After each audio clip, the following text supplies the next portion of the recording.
Oke.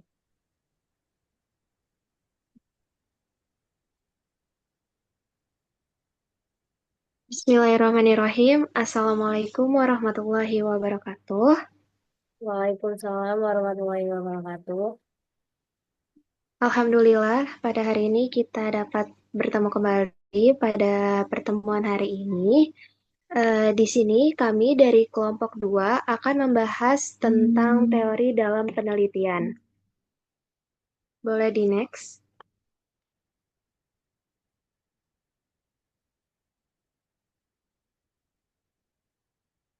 Sebelum itu, izinkan kami memperkenalkan diri terlebih dahulu.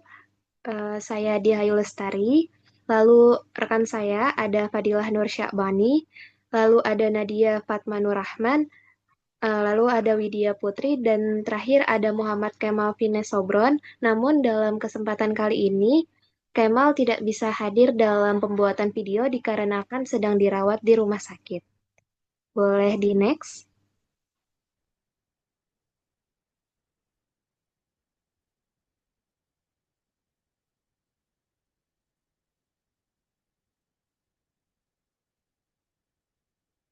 Selanjutnya, kita akan membahas teori dalam penelitian tuh apa saja sih yang akan kita bahas dalam pertemuan kali ini. Yang pertama ada penelitian kuantitatif, lalu penelitian kualitatif, dan penelitian mixed method. Untuk yang pertama ada penelitian kuantitatif yang akan dijelaskan oleh Widya Putri. Oke, baik. Silahkan. Baik, terima kasih dia. Izin menjelaskan mengenai penelitian kuantitatif. Apa sih yang dimaksud dengan penelitian kuantitatif? Jadi penelitian ini adalah penelitian yang mengumpulkan datanya dapat diukur secara numerik dan biasanya menggunakan analisis statistik untuk menguji hipotesis dan menghasilkan temuan yang dapat digeneralisasi ke populasi yang lebih besar. Jadi maksudnya itu dalam penelitian kuantitatif ini, dia menggunakan metode penelitian yang menggunakan data numerik dan teknis analisis statis untuk menguji hipotesis. Selain itu juga Selain itu juga penelitian ini menjelaskan hubungan antar variabel serta membuat generalisasi terhadap populasi yang lebih luas. Boleh di next? Baik, selanjutnya variabel dalam penelitian kuantitatif. Dalam penelitian kuantitatif, variabel itu merupakan aspek penting yang digunakan untuk mengukur, mengkaji, dan menganalisis hubungan antara fenomena. Dan di sini ada beberapa jenis variabel dalam penelitian kuantitatif. Yang pertama itu variabel independen. Variabel independen ini adalah variabel yang mempengaruhi atau menyebabkan perubahan dalam variabel lain atau hasil tertentu. Biasanya variabel ini diatur oleh peneliti dalam penelitian untuk melihat efeknya terhadap variabel dependen. Jadi variabel independen ini tuh biasanya variabel yang mempengaruhi atau menyebabkan perubahan pada variabel lain. Singkatnya kayak gitu. Terus yang kedua, variabel dependen. Variabel dependen ini ialah variabel yang dipengaruhi oleh variabel independen, yang nilainya bergantung pada nilai variabel independen. Variabel dependen ialah hasil atau akibat pemengaruh dari variabel independen. Jadi maksudnya itu singkatnya, variabel dependen ini biasa disebut sebagai variabel terikat atau variabel yang dipengaruhi atau berubah karena adanya variabel independen. Lanjut, dan yang ketiga ada variabel moderator. Variabel moderator ialah variabel yang memperkuat atau melemahkan hubungan antara variabel independen dan dependen. Jadi singkatnya, variabel moderator ini ialah variabel yang memperkuat atau memperlemah hubungan antara variabel independen atau dependen. Lanjut, variabel mediasi atau variabel mediator. Variabel mediasi ialah variabel perantara yang menjelaskan bagaimana atau mengapa variabel independen dipengaruhi atau mempengaruhi variabel dependen. Lanjut, ada variabel kontrol. Variabel kontrol ialah variabel yang dikendalikan agar tidak mempengaruhi hasil penelitian. Jadi variabel ini tuh penting untuk memastikan bahwa hasil penelitian hanya dipengaruhi oleh variabel independen. Lanjut. Nah, di sini ada definisi teori dalam kuantitatif. Jadi, dalam penelitian kuantitatif, teori itu merujuk pada kumpulan konsep, konstruk, proposisi, serta asumsi yang tersusun secara sistematis dan logis untuk memahami serta meramalkan fenomena yang terjadi. Teori berperan sebagai dasar dalam merumuskan hipotesis yang dapat diuji secara empiris dengan pendekatan statistik. Jadi jadi definisi teori dalam penelitian kuantitatif ialah eh, teori ini berperan sebagai fondasi ilmiah dalam penelitian kuantitatif yang memastikan bahwa penelitian dilakukan secara sistematis, objektif, dan berbasis bukti. Baik, materi selanjutnya akan dijelaskan oleh Fadilah.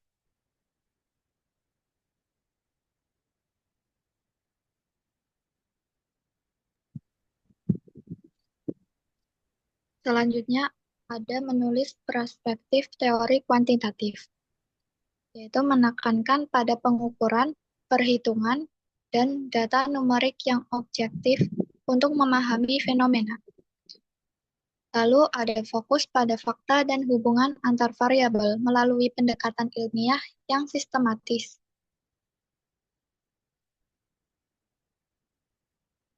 Adapun contoh pendekatan teori kuantitatif. Penelitian kuantitatif banyak digunakan dalam ilmu alam maupun ilmu sosial. Beberapa contoh judul penelitiannya bisa kamu lihat sebagai berikut. Yang pertama, ada hubungan antar stres dengan perilaku merokok mahasiswa Universitas ABC. Yang kedua, hubungan tingkat pendidikan dengan perilaku pencegahan COVID-19 warga Kelurahan Tebet Utara. Yang ketiga, pengaruh media sosial Instagram terhadap kesehatan mental pelajar SMA Ruang Rea.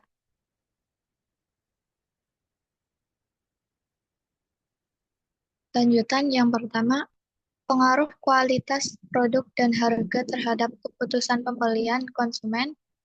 Judul ini kuantitatif karena akan melibatkan pengumpulan data berupa angka yang akan diukur dan dianalisis untuk mengetahui sejauh mana kualitas produk dan harga memengaruhi keputusan pembelian konsumen. Yang kedua, analisis faktor-faktor yang mempengaruhi prestasi belajar mahasiswa. Melibatkan pengumpulan data numerik untuk menganalisis faktor-faktor yang mempengaruhi prestasi belajar mahasiswa, seperti nilai, frekuensi belajar, dan sebagainya. Yang ketiga, pengaruh gaya kepemimpinan dan motivasi kerja terhadap kinerja karyawan. Menggunakan data yang dapat diukur, seperti skala penilaian, untuk mengukur pengaruh gaya kepemimpinan dan motivasi kerja terhadap kinerja karyawan. Selanjutnya, ada bentuk teori dalam penelitian kuantitatif dapat dikategorikan sebagai berikut. Yang pertama, teori deduktif. Teori deduktif digunakan sebagai landasan awal penelitian. Hipotesis dirumuskan berdasarkan teori dan diuji melalui pengumpulan serta analisis data. Contohnya, teori motivasi Herzberg digunakan untuk menguji faktor yang mempengaruhi kepuasan kinerja. Yang kedua, teori induktif.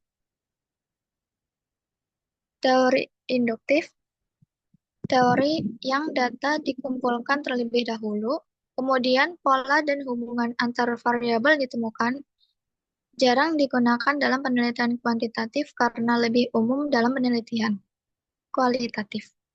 Yang ketiga, teori substantif. Nah, teori ini yaitu teori yang spesifik untuk suatu bidang atau fenomena tertentu. Biasanya berkembang dari penelitian sebelumnya dan diterapkan dalam konteks spesifik. Contohnya teori perilaku konsumen dalam studi pemasaran. Yang keempat, teori formal. Teori formal, teori yang lebih luas dan dapat diterapkan dalam berbagai bidang ilmu. Biasanya menyediakan prinsip umum yang menjadi dasar dalam berbagai penelitian kuantitatif. Contohnya teori perilaku terencana dalam psikologi sosial. Selanjutnya ada penempatan teori dalam kuantitatif. Pertama, kerangka teori, theoretical framework. Pada bagian ini, peneliti mengulas teori-teori yang relevan untuk masalah penelitian yang akan diteliti. Kerangka teori memberikan dasar bagi peneliti untuk memahami fenomena yang terjadi dan membentuk hipotesis. Teori-teori ini membantu peneliti dalam merumuskan hubungan antara variabel yang akan diuji untuk menjelaskan fenomena yang ingin diteliti dan memberikan panduan dalam menentukan variabel-variabel yang relevan untuk pengujian. Yang kedua ada hipotesis. Teori yang sudah dijelaskan dalam kerangka teori akan membimbing peneliti untuk merumuskan hipotesis penelitian. Hipotesis ini merupakan dugaan sementara tentang hubungan antara variabel yang akan diuji serta statistik.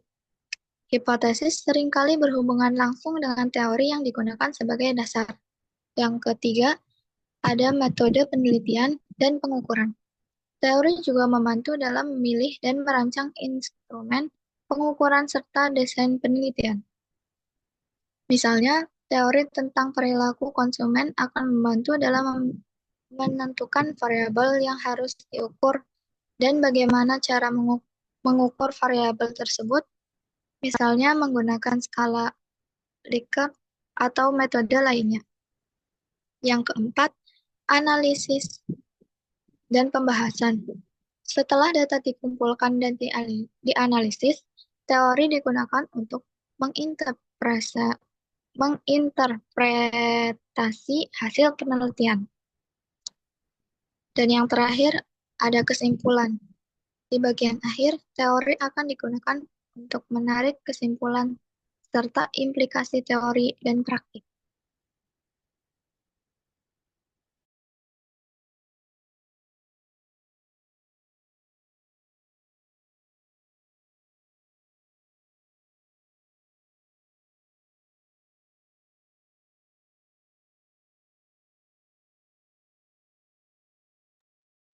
Oke, selanjutnya ada penelitian secara kuantitatif.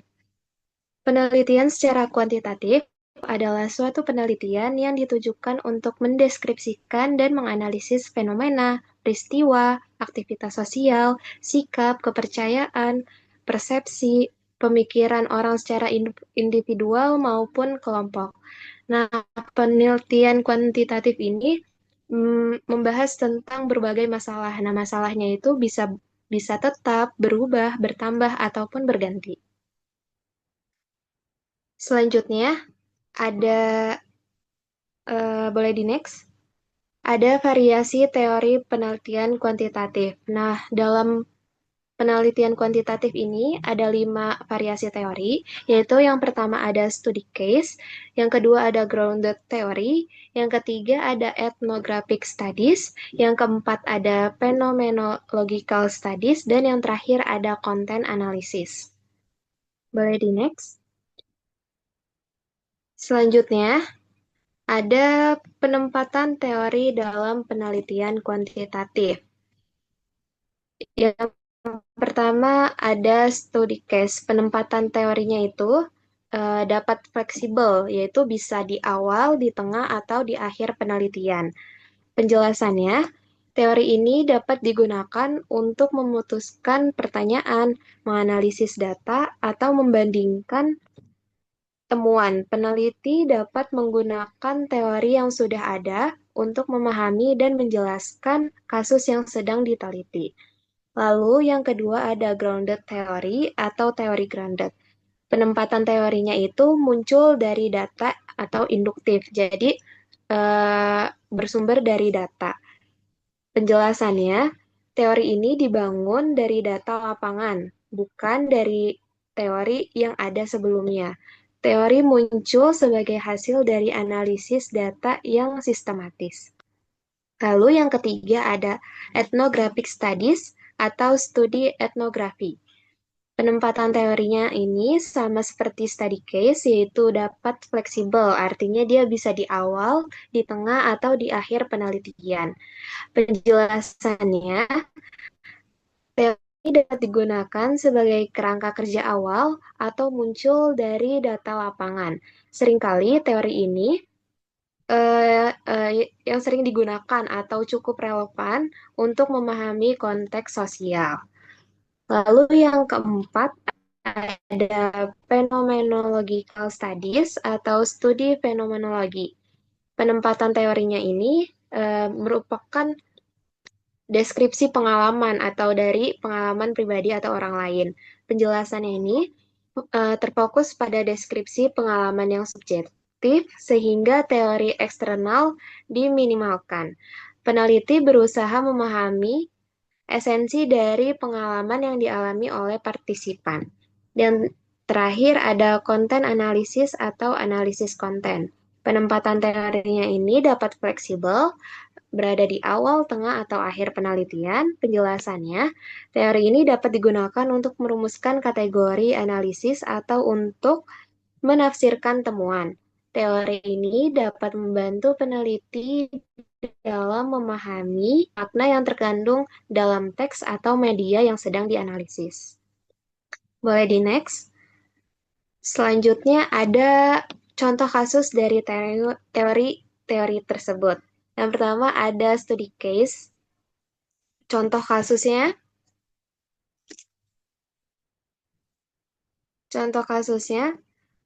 pengalaman siswa berkebutuhan khusus dalam pengembangan inklusif di sekolah X. Nah, metode pengumpulan datanya dengan cara mewawancarai secara mendalam siswa tersebut, melakukan observasi partisipan atau lapangan, dan menganalisis dokumen atau catatan siswa dan laporan dari guru. Yang kedua, ada grounded theory. Contoh kasusnya proses adaptasi pekerja migran Indonesia dalam menghadapi perubahan budaya di Jepang. Nah, metode pengumpulan datanya itu dengan cara sama, yaitu wawancara yang mendalam, observasi partisipan atau lapangan, dan mengumpulkan dokumen. Dokumennya itu bisa dari surat atau catatan harian atau bukti-bukti yang lainnya. Yang ketiga ada ethnographic studies. Contoh kasusnya yaitu praktik ritual adat masyarakat Baduy dalam menjaga keseimbangan alam. Nah, metode pengumpulan datanya itu dengan cara observasi partisipan atau lapangan, yaitu kita mengunjungi ke tempat tersebut dan melakukan wawancara secara mendalam kepada orang-orang yang tinggal di daerah tersebut, lalu menganalisis apa-apa saja yang ada di daerah tersebut. Yang keempat, ada phenomenological studies. Contoh kasusnya yaitu pengalaman ibu yang memiliki anak dengan penyakit kronis dalam merawat anaknya. Contoh pengumpulan datanya sama, yaitu wawancara secara mendalam dan refleksi diri. Dan yang terakhir ada konten analisis. Contoh kasusnya presentasi perempuan dalam iklan televisi Indonesia tahun 2023. Metode pengumpulannya dengan cara mengumpulkan sampel iklan televisi atau transkripsi iklan. Jadi dengan data iklan tersebut kita jadi tahu data-data iklan televisi tahun 2023. Selanjutnya akan dibahas oleh Nadia. Baik, selanjutnya ada Metodologi Mixed Methods. Mixed Methods Research adalah pendekatan penelitian yang mengintegrasikan metode kuantitatif yang berbasis angka dan statistik dan kualitatif yang berbasis narasi dan deskripsi dalam suatu penelitian sehingga diperoleh hasil penelitian yang lebih komprehensif, valid, reliable, dan objektif.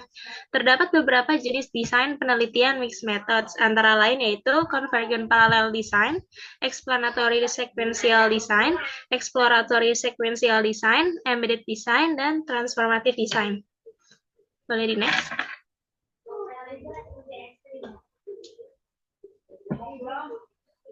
Selanjutnya ada penggunaan teori ilmu sosial. Teori sosial memiliki fungsi yaitu untuk memberikan kerangka interpretasi dan pemahaman terhadap data yang dikumpulkan, baik secara kuantitatif maupun kualitatif. Teori sosial membantu peneliti untuk mengidentifikasi pola, hubungan, dan makna di balik data yang dikumpulkan. Contoh penerapan teori sosial yaitu teori interaksi simbolik, yang dapat digunakan untuk memahami interaksi sosial dan makna yang diberikan pada simbol-simbol dalam suatu kelompok atau budaya. Selanjutnya ada teori konflik yang membantu memahami dinamika kekuasaan dan ketidaksetaraan dalam masyarakat. Selanjutnya ada teori fungsionalisme, yaitu membantu memahami bagaimana berbagai bagian masyarakat saling terkait dan berfungsi untuk menjaga stabilitas. Boleh di next? Selanjutnya ada penerapan teori paradigma. Paradigma penelitian adalah kerangka berpikir yang dipakai oleh para peneliti dalam memandang realitas suatu permasalahan dan juga teori ataupun ilmu pengetahuan. Menurut penuturan dari Guba pada tahun 1990, paradigma penelitian merupakan seperangkat keyakinan dan juga persetujuan bersama antara ilmuwan satu dengan ilmuwan lainnya tentang bagaimana sebuah masalah harus ditangani dan juga dipahami.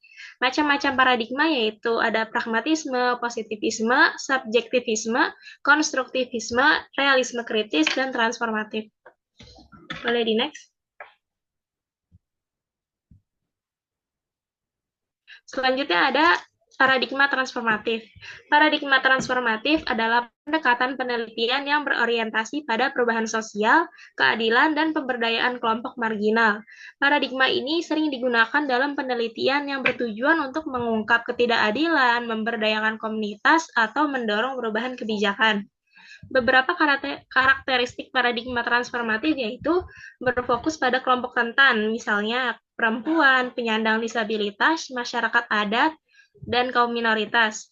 Yang kedua, menekankan perspektif partisipatif atau melibatkan responden dalam proses penelitian. Selanjutnya ada menggunakan metode kualitatif dan atau mixed methods untuk memahami realitas sosial dari sudut pandang orang yang terdampak. Berikutnya. Penggunaan teori paradigma transformatif. Metode kualitatif dalam paradigma transformatif ini ada beberapa metode. Beberapa di antaranya yaitu wawancara mendalam untuk menggali pengalaman perempuan korban kekerasan dalam rumah tangga misalnya. Yang kedua, ada focus group discussion atau FGD dengan komunitas miskin tentang akses layanan kesehatan, contohnya. Dan yang ketiga, observasi partisipatif di lingkungan kerja untuk meneliti diskriminasi gender. Selanjutnya ada metode mixed methods dalam paradigma transformatif. Contoh desainnya yaitu yang pertama ada explanatory sequential design dan convergent design. Boleh di next.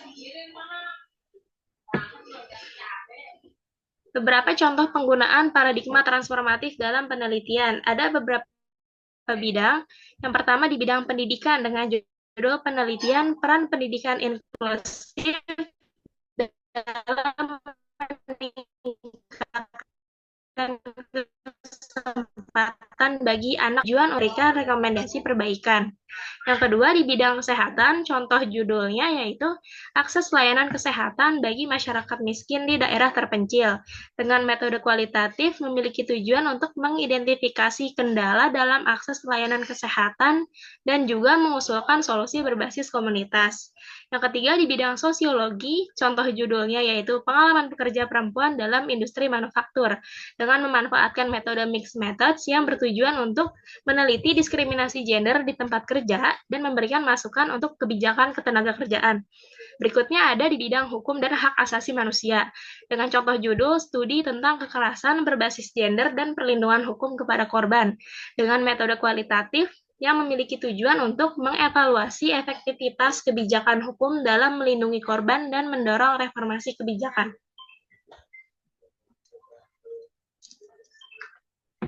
Selanjutnya kesimpulan. Penelitian kuantitatif berfokus pada pengumpulan data numerik dan analisis statistik untuk menguji hipotesis dan menggeneralisasi temuan. Sementara penelitian kualitatif menekankan pemahaman mendalam tentang pengalaman dan makna melalui data non-numerik seperti wawancara dan observasi. Di sisi lain, ada metode campuran atau mixed methods dengan menggabungkan elemen kuantitatif dan kualitatif untuk memberikan pemahaman yang lebih komprehensif tentang fenomena yang diteliti, dengan memanfaatkan kekuatan masing-masing pendekatan.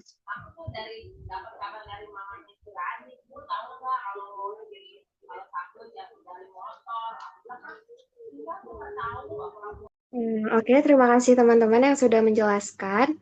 Mungkin cukup sekian presentasi dari kelompok kami mengenai teori dalam penelitian. Untuk teman-teman yang mungkin ada pertanyaan yang ingin ditanyakan, bisa ditanyakan melalui kolom chat di bawah ini.